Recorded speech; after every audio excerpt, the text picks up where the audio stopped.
I'm sure mic మీద కోపంతో చేసుకున్నాను.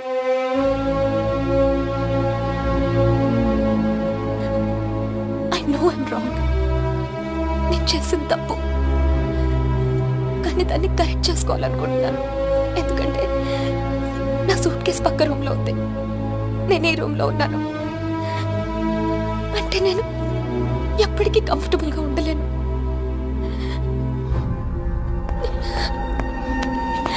నీకేమైనా పిచ్చెక్కిందా? Have you got mad? నువ్వు వాడితో విడిపోయి సంవత్సరం దాటిపోయింది. Why are you doing this to me? కానీ మైక్ నన్ను ఒక్క క్షణం కూడా వదలలేదు. He's here, he's here, he's everywhere Sudheer. అయితే నేను వెళ్ళిపోతాను సుధీర్. నాకు ఇక్కడ పిచ్చెక్కిపోతుంది. ఎవరింట్లోనో ఇన్విటేషన్ లేకుండా వెళ్ళి కూర్చున్నట్టుంది. నన్ను పంపించేయి సుధీర్.